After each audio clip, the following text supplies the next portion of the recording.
the OSU Medical Center. Gentlemen, thank you very much for being with us this morning. Logan, I want to start with you. You were standing outside when you saw this car plow into a group of pedestrians. Then what happened? People coming together. And well, we were all outside for the fire alarm going off, and the car plowed through the back of the crowd of students. Initially, everyone thought it was an accident because the engine was still running, like the gas pedal had stuck, like the car had gone out of control.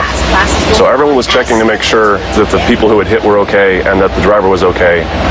And then as soon as everything had settled down, he got out of the car and started slashing people closest to the car with the knife. And you were there at that point because you had run over to make sure, to see if you could help and to make sure that people were okay. And as I understand it, you were standing at the driver's side towards the front headlight of the car when he got out of the car. Tell us what that moment was like. Was he saying anything when he had the knife in his hand and was attacking people? I don't think he said anything. He might have yelled, but if he did, it was lost in all of the commotion. I don't remember him saying anything at all. So what happened when you figured out that, no, this wasn't just an ordinary car accident of some kind? Well, it took a while to realize that he had a knife and that it wasn't just a regular car accident. And once everyone realized that, everyone scattered. And I personally ran through the building to the other side to the other street across the block. I lost sight of him at that point. Dr. Thomas, tell us about what was happening at the hospital when these injuries started coming in and what you saw. Good morning. Thank you. This is something that we train for, both here at the Ohio State University Wexner Medical Center as well as with our colleagues around the city. You know, Columbus is a major metropolitan area of over 1 million people, so we have a local trauma service that coordinates activities like this. We work with our local EMS and first responders multiple times per year on drills. So this was something that felt real to us, obviously. It was not a drill, but at the same time, our folks were coordinated, knew what to do. We had within minutes trauma surgeons arrive in the emergency department. We had nurses, respiratory therapists, pharmacists, all descend to be ready for patients to arrive. I want to just read what we think the latest is with the victims. 6 victims with car-related injuries, 4 victims with stabbing-related injuries, 1 with laceration. At least 2 went through surgery. Can you tell us how those that are at your hospital are doing? Sure. Everyone's doing well. At this point, we see no reason to be concerned about life-threatening injuries. There are still, as far as my information, 4 individuals in the hospital, 2 at the Wexner Medical Center at Ohio State and 2 others at another local hospital. We were able yesterday to go visit some of those individuals. Unfortunately, missed some that were treated and released from the emergency department, but met with them, went with their families, if their families were available, and we have a great student counseling service here that does outreach to students both that were injured, but obviously, as you heard, there were dozens if not hundreds of other students that were involved either at the scene or being barricaded in classrooms. So there will be a big outreach to both the student, staff, and faculty community for counseling, therapy, anything that's needed to help people respond to this. We're a very resilient community here. It's a city within a city with over 50,000 students and tens of thousands of staff and faculty, and we'll get through this. Of course you will, Doctor, but we just don't know how long the repercussions of something like this, witnessing it and experiencing it. Logan, we've seen some pictures and video of kids having to barricade their classrooms, being terrified and just praying that the attacker didn't come in. When you went and hid, then what did you see?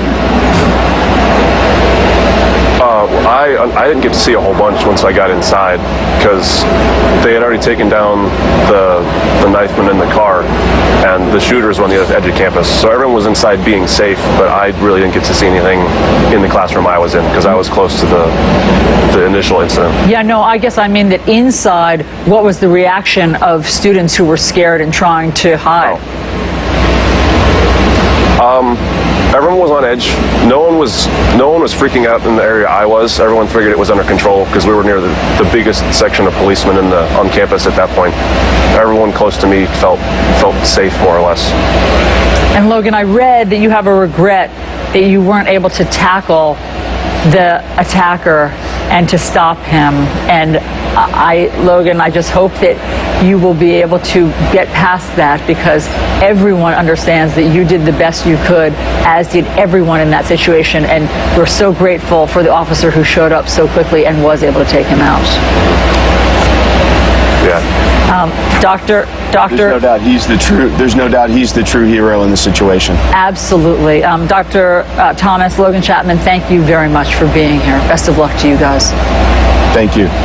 Let's get to You know, that kid's job was to survive. The only person responsible for what happened there is the boy who did it. Breaking news, 75 people killed after this charter plane crash going from Bolivia to Colombia inside a Brazilian soccer team, as well as traveling media and, of course, the staff and crew. The amazing part of this is that there are survivors. Let's get the very latest from CNN's Shasta Darlington, live in Rio de Janeiro. This is going to be hard news there. This team had just ascended to national stardom.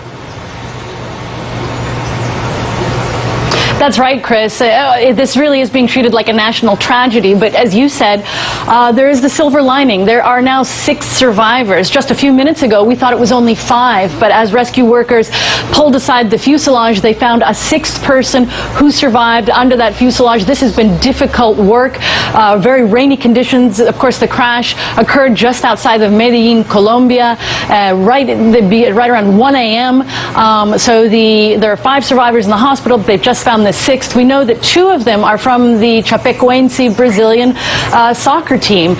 One of them is a crew member. So there are hundreds of people already gathering in southern Brazil in the town of Chapecó at the stadium, just waiting for details about who the survivors were and who didn't make it. Really tough story in this soccer crazy country. We know that the plane took off from Bolivia as the team was headed, this was the final leg of their journey, headed to the Copa Sudamérica, this South American tournament, and they were ecstatic right before they took off. They were celebrating the fact that they had climbed up, they'd clawed their way up to the top tier in Brazil's football league, and now they were going to represent their home team at this very important tournament. Chris and Allison. Oh my gosh, Shasta, just seeing the video of them at the airport, you know, obviously before all of this, it's really striking, and to know that there are survivors. Please keep us updated on that story. All right, turning now to the White House transition. President-elect Donald Trump will meet tonight with Mitt Romney, who is still reportedly on the short list for Secretary of State. Mr. Trump confirming moments ago his cabinet pick for Health and Human Services. That is a vocal critic of Obamacare. CNN's Sarah Murray is live in Washington. She's been following all of this. What have you learned, Sarah? Good morning, Allison. Well, the Trump transition effort is making a few staffing announcements official today, saying Donald Trump will choose Tom Price, a congressman, to be the Secretary for Health and Human Services, and also that he's going to choose Seema Verma. She's a healthcare policy CEO.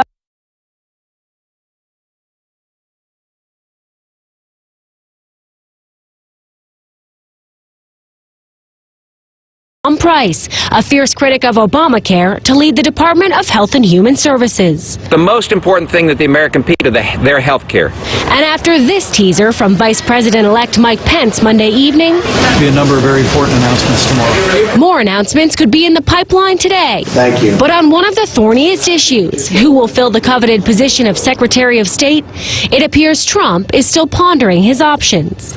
The president-elect is slated to dine with Mitt Romney tonight, a signal the 2012 Republican nominee is still in the running for the job in spite of the protests of some of Trump's top aides. The number of people who feel betrayed to think that a Governor Romney would get the most prominent cabinet post after he went so far out of his way to hurt Donald Trump. Adding to the intrigue, Trump plans to sit down with another candidate for the role of the nation's top diplomat today, Senate Foreign Relations Committee Chairman Bob Corker. And after meeting with retired four-star General David Petraeus on Monday, Trump tweeted that he was very impressed. Very good conversation, and we'll see where it goes from here. But Petraeus, who's in the running for a variety of national security and defense slots, could be a problematic pick. While Trump continually attacked Hillary Clinton on the campaign trail for her handling of classified information, She deleted the emails. She has to go to jail. Petraeus comes with his own baggage. He stepped down in 2012 as CIA director amid fallout from an extramarital affair and was convicted of a misdemeanor for sharing classified information with his mistress. He's currently on probation in that case. Now, this morning, it appears that Donald Trump is awake and he is tweeting, although not about anything that has to do with the cabinet positions he has to fill. I want to draw your attention to one of his tweets this morning saying nobody should be allowed to burn the American flag. If they do, there must be consequences, perhaps loss of citizenship or a year in jail. Now, even though many people, of course, disagree with anything to desecrate the American flag, this is a right that's protected. 1969, that's when the law changed, making flag burning speech. Sarah Murray, thank you very much. So, what is the future of the ACA, Obamacare, the Affordable Care Act? Is Mitt Romney really a candidate for Secretary of State? We're going to get you some insight from a member of the Trump transition team next.